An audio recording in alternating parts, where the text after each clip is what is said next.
Notre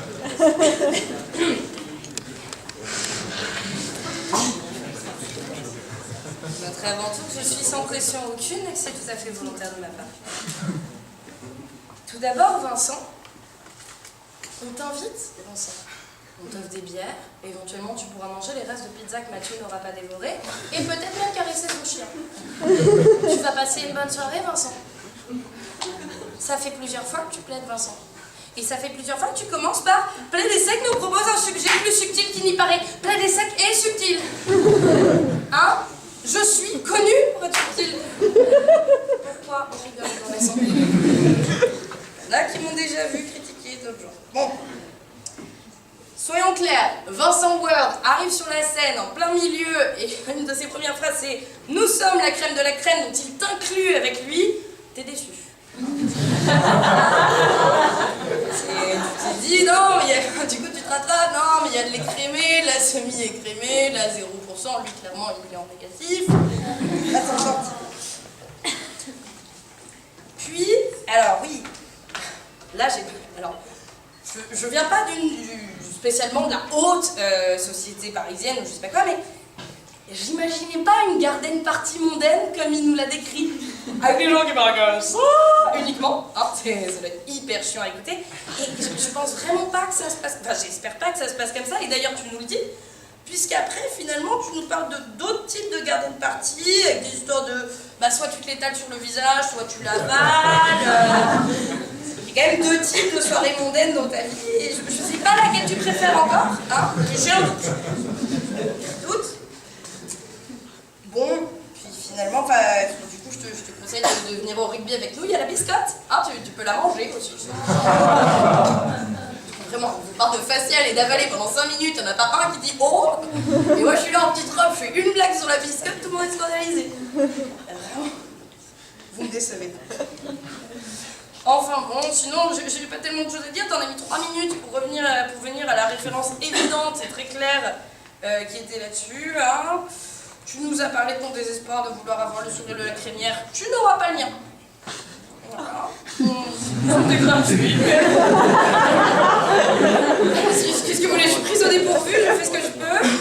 J'avoue que tu m'as perdu au moment des immortels. Là, tu m'as perdu, c'est-à-dire que j'ai vraiment... Effectivement, il y avait quelque chose de l'Académie française, du prix Nobel. Quelque chose de Modiano, même, je pense, à l'oral. Pour ceux qui saisissent la référence, c'est possible. Déjà. Et voilà, tu nous as fait, t'as finalement conclu ton truc sur un petit jeu de mots, le chemin de la péremption. Comme ce jeu de mots, hein, tu es un peu pourri, finalement. Voilà. Alors Noël, par contre, j'adore.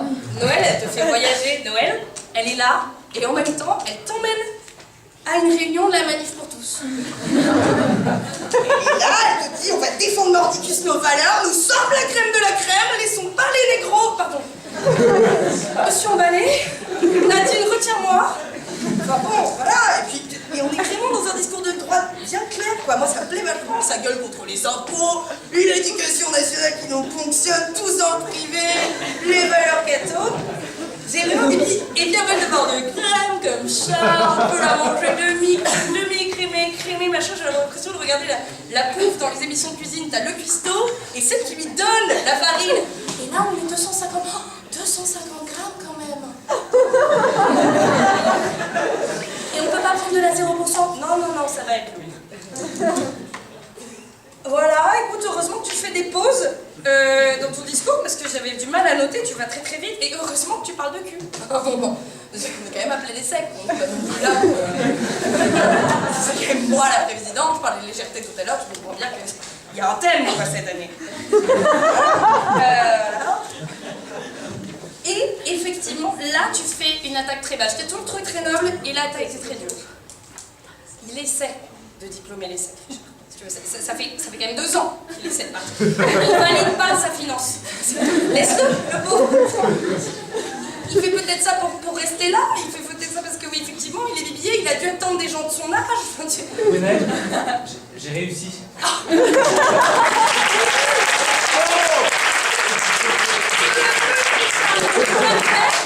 Casse-toi.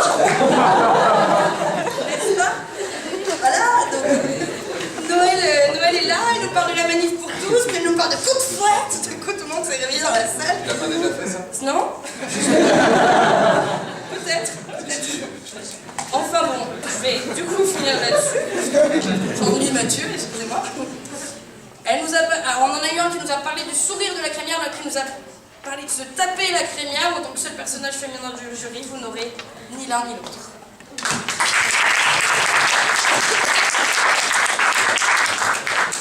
Monsieur Casals.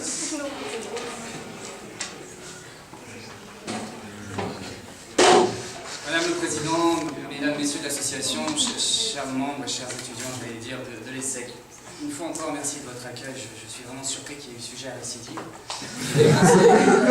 Suffisamment désagréable et odieux avec chacun d'entre vous. Je ne sois jamais réinvité au sein de votre établissement. Et je constate même d'ailleurs que certains candidats récidivent eux-mêmes. Ce qui dépasse l'exploit. Mais je reviendrai sur vous tout à l'heure avec beaucoup de plaisir. Je suis sûr. Alors, évidemment, lorsqu'on arrive, souvent en retard, c'est le propre des avocats. On s'interroge, on demande comment se présente la soirée, on nous dit que ça sera grandiose, qu'il y aura beaucoup de monde. On se dit déjà qu'on se fout de notre gueule.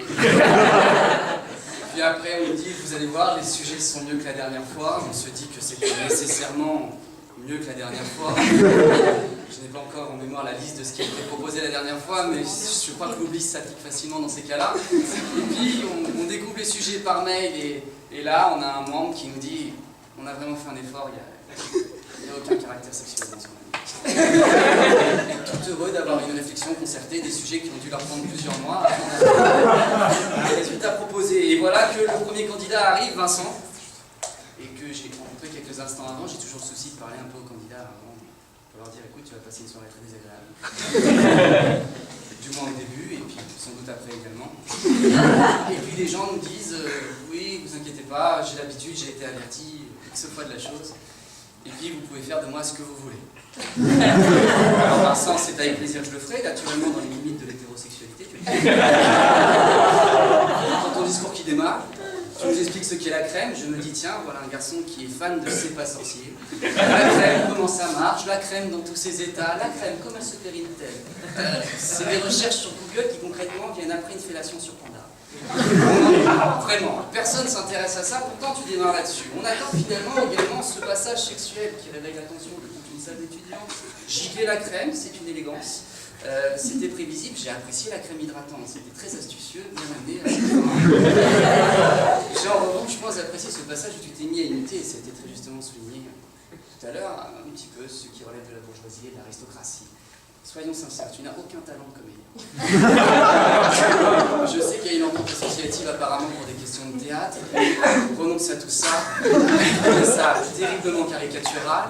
Et j'ai pensé, voilà, puisque je ne suis pas comédien non plus, je me suis dit, mais tiens, Vincent, ce garçon, au Moyen-Âge, comment aurait-il été reçu? Mon roi, comment pourrais-je vous distraire? Amène-moi Vincent, bouffon! J'ai envie de rire, amène-moi Vincent, il a toujours des histoires à me raconter. Vincent, avec sa déclamation si singulière, méritez le titre, mon roi, méritez le titre. C'est comme ça que tu as dit à un moment donné, c'était si particulier. On parlait finalement de vieux sages gâteux qui remplissent des couches. Pourquoi pas? Et avec le culot incroyable, en disant, je conclurai en vous disant ceci, telle est la morale de ce sujet, l'humilité.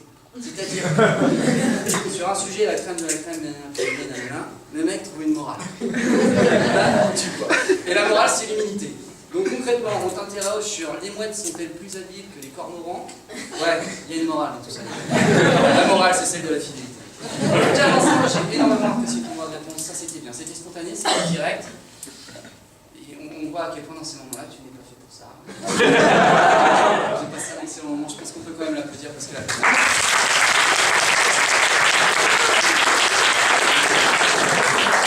Alors bref, c'est compliqué. J'ai dit 1000 choses odieuses sur ta personne, je me souviens il y a quelques mois, je crois avoir dit que même de dos tu avais du ventre. Parce que je t'avais lu essentiellement plaider de dos, j'avais dit des choses absolument terribles. Plus je te rencontre, plus je te vois, plus je le regrette.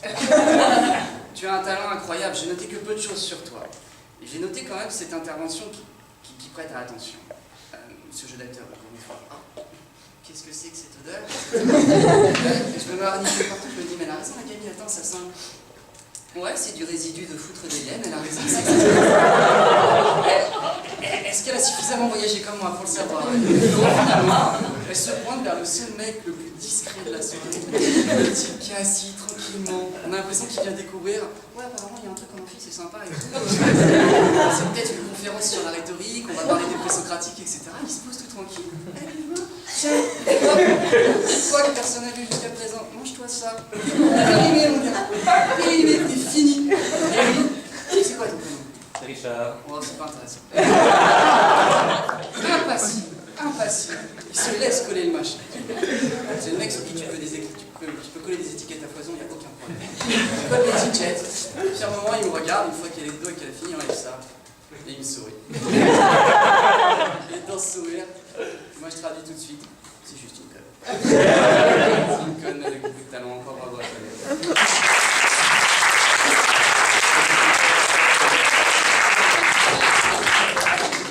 Bien, si ce soir les sujets auraient été traités d'une manière absolument catastrophique, ou du moins ce sujet, parce que je n'ose imaginer encore ce que sera le deuxième, mais puisqu'on a entendu, ça ne va pas être brillant.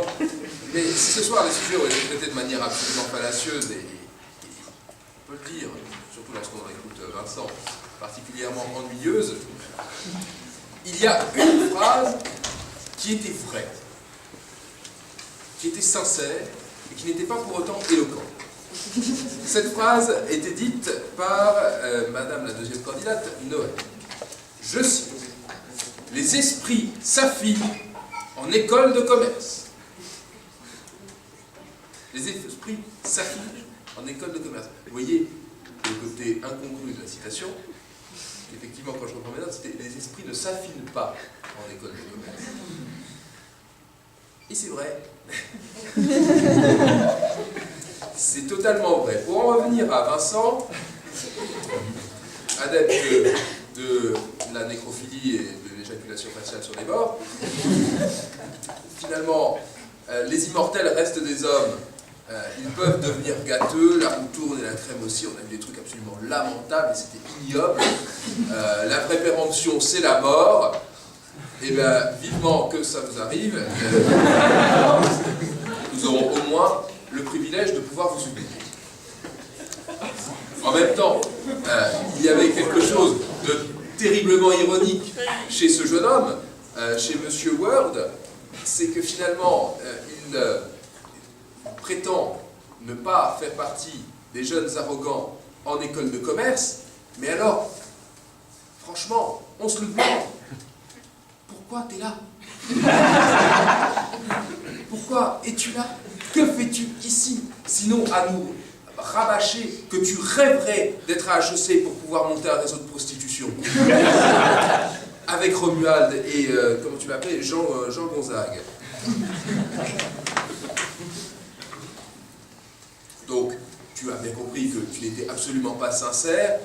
Ça n'empêche que tu pouvais avoir quelques traits d'éloquence, surtout d'éloquence vis-à-vis de tes amis de la garden party.